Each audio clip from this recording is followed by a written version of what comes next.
low. Now the next topic is band brake. Okay, now as you can see that band brake is like a strip of band which is attached to the moving wheel, and when we pull this band, it got attached to the rim of the wheel and automatically brake, braking force applied, and braking is done. Now simple band brake. Before starting simple band brake, or the expression for the simple band brake, some expressions are there in the as we have already seen this type of expression in belt drive. So let's T1 is the tension in the tight side of the band. So these are the two tensions, tension 1 and this is tension 2. So this T1 is the tension in the tight side of the band, and T2 is the slack side, tension in the slack side of the band. Now theta is the angle of lap. Suppose this is the theta angle from this is the angle of this is theta, and theta is angle of lap or the angle of contact. Now R is the radius of the drum, this drum radius of the drum. T is the thickness of the band, R is the effective radius of the drum, that is effective radius of the drum means radius of the drum plus thickness. Suppose this is T, then T by 2 in one side, T by 2 is the thickness of the effective radius of the drum is R plus T by 2. Now mu is the coefficient of friction between the band and the brake drum. Okay, so and ultimately the P the force applied.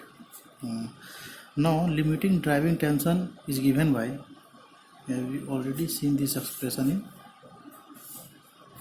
tension in belt drive.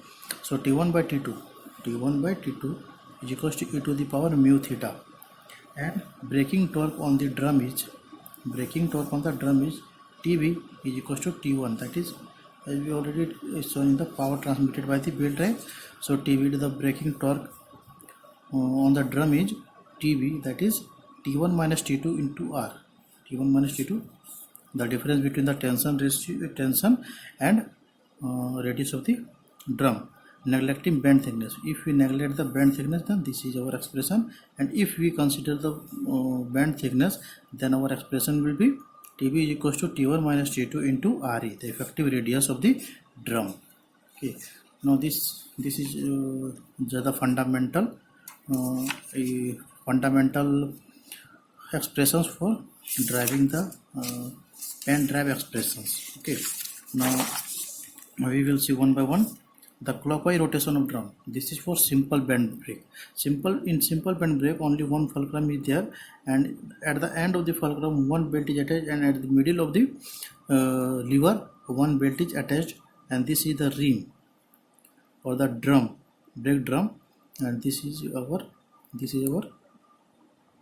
band. This is your band. Now in clockwise rotation of the drum. So this is for clockwise rotation. As you can see the sign convention, this is the clockwise rotation of the drum.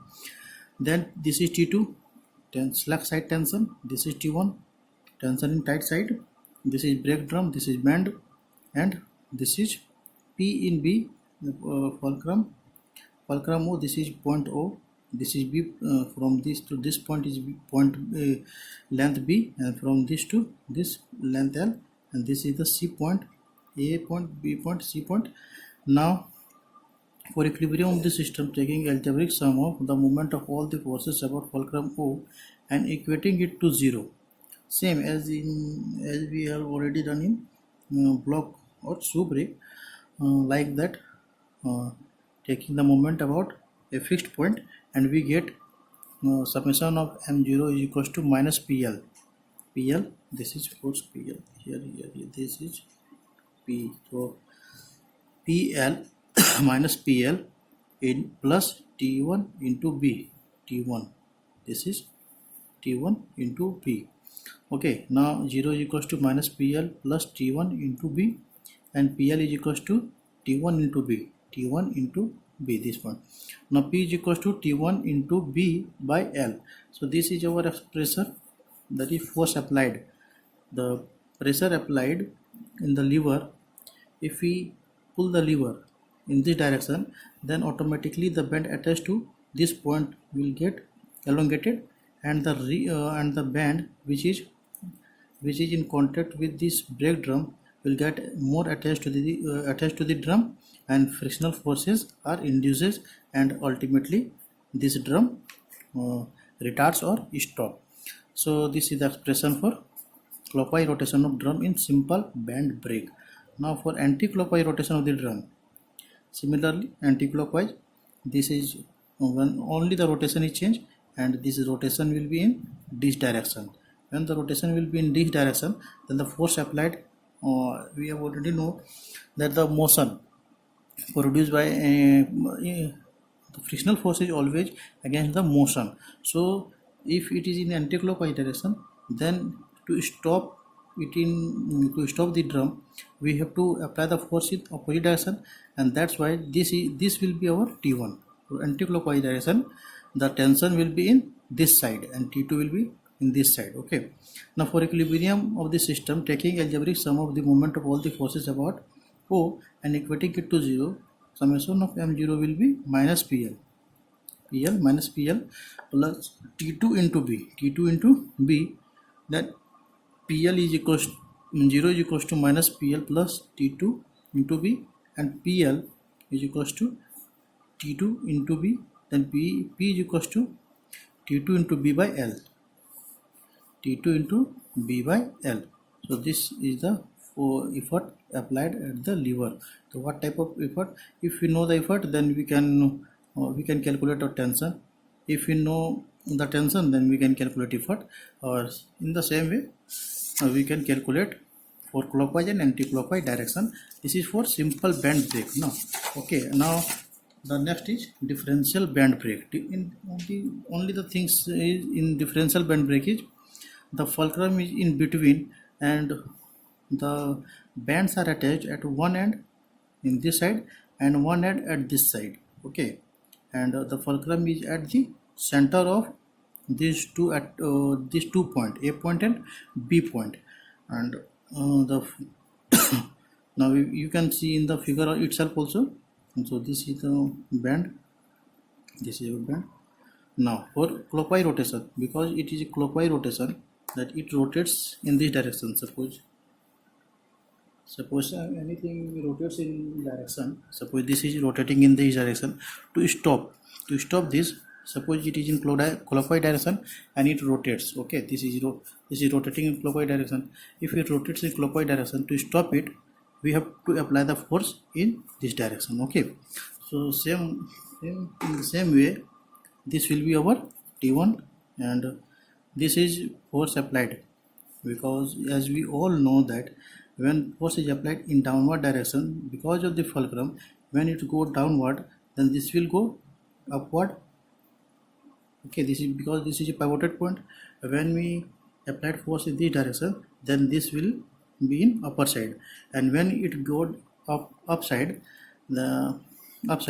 then this band will get attached to the brake drum. So now for equilibrium, because we know that to find the expression, we always consider the system as an equilibrium system, and taking algebraic sum of all the moments about the fulcrum O and equating it to 0, so we get summation of m0 is equals to P into L plus T1 into B minus T2 into A. Okay, P into L plus T1 into B, T1 into B, this point, minus T2 into A, minus T2, this T2 into A. Okay, the 0 is equals to PL plus T1 into B minus T2 into A, and PL will be T2 into A minus T1 into B. Now P will be T2 into A minus T1 into B by L. So this is the expression. This is the expression for clockwise rotation of the drum for a differential band brake. Okay, so now, so this is the diagram, freehand diagram, you can say.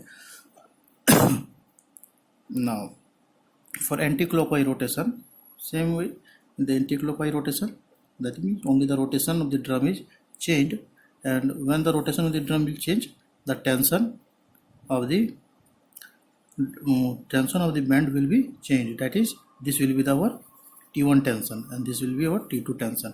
Now for equilibrium of the system, as you all know that summation of M0 will be PL plus T2 into B minus T1 into A, and 0 is equals to PL plus T2 into B minus T1 into A, and then PL will be T1 into A minus T2 into B, and P will be P is equals to T1 into A minus T2 into B by L. So this is our expression for anti-clockwise rotation of drum for a differential band brake. Okay, so you have to remember the expressions, or very simple derivations are there, and only we have to remember the expressions because no derivation is coming in the exam. Only expression is important to solve the numerical problems. Okay, now our next type of brake is internal expanding shoe brake. That is also known as drum brake. Okay, so internal expanding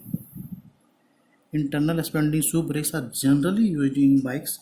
So you can see in bikes the internal expanding shoe brakes in rear wheel and front wheel, both the wheels.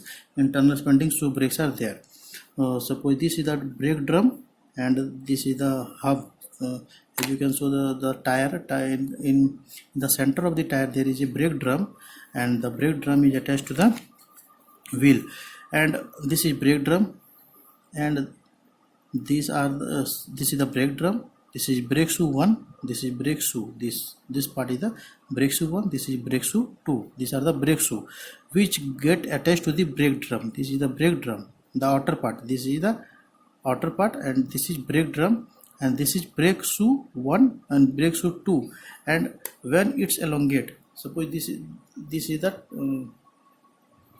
in this way, this is the brake drum.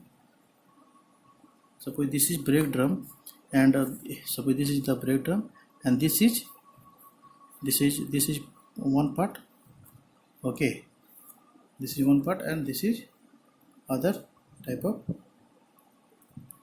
brake shoe, and it elongate in this way, in this direction and in this direction, and get attached to the brake drum. And when it get attached to the brake drum, the braking force applied, and the wheel gets retarded, and finally it gets slowed down. Now this is adjuster, this is expander. This expander is attached to a cam or a lever or a hydraulic fluid. So when the expander expands, it exerted a force in S1 and S2, brake shoe 1 and brake shoe 2, and to give a force in opposite direction, in this direction and in this direction, and these two brakes get attached to the brake drum. This is brake lining, this is the brake lining and toe of the shoe, and this is retracting spring. Retracting spring is there to get when the expander contracts, then this shoe brakes comes to its original position with the help of this retracting spring. Okay, to the it gets its initial position with the help of this retracting spring. Okay, so this is all about the internal expanding shoe brake. Now the next is disc brake. Okay, so you can see here the disc brake, the arrangement of a disc brake. This is our revolving disc, this is revolving disc, this one is our revolving disc which revolves in a wheel. The vehicle of the wheel is attached to this revolving disc, and suppose this is the hub of the wheel, and this is attached to the revolving disc, and this is revolving wheel. And now what happened, as we all know that in disc brake, in a fluid or a compressible fluid is there. The compressible fluid get through a path in both the way. These are known as calipers.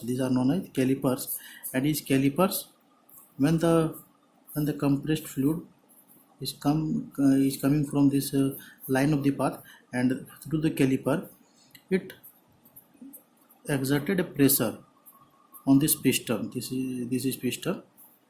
So this exerted a pressure on the piston. When we release the fluid from our fluid chamber, so this exerted a pressure, or this pressure. So this fluid try to move this piston in this direction, and when it goes in this direction, then there are the brake lining. These are brake liners, and brake liners get attached to the revolving disc. This is the revolving disc, and it gets attached to the revolving disc, and when it gets attached to the revolving disc, then it try to stop this revolving disc. And since this revolving disc is attached to the wheel of the vehicle, so automatically wheel or the vehicle retarded, and finally it stops. Okay, so this is activating piston with the friction pad. Now the disc brake revolve along with the wheel, but when the lever or the pedal is operated, the braking effort is transmitted to the hydraulic caliper through pressurized brake fluid. The fluid pressure pushes the two pistons towards the brake disc. Okay, so in this way, disc brake, working of the disc brake is going on. So now it is very popular in all the vehicles, the disc brake, because of its heat dissipation capacity, and because of its quicker response. Disc brakes are nowadays very much popular, and it is in trend. So every company try to attach disc brake to its vehicle. Okay, now in our next topic we will see some numerical problem. So thank you.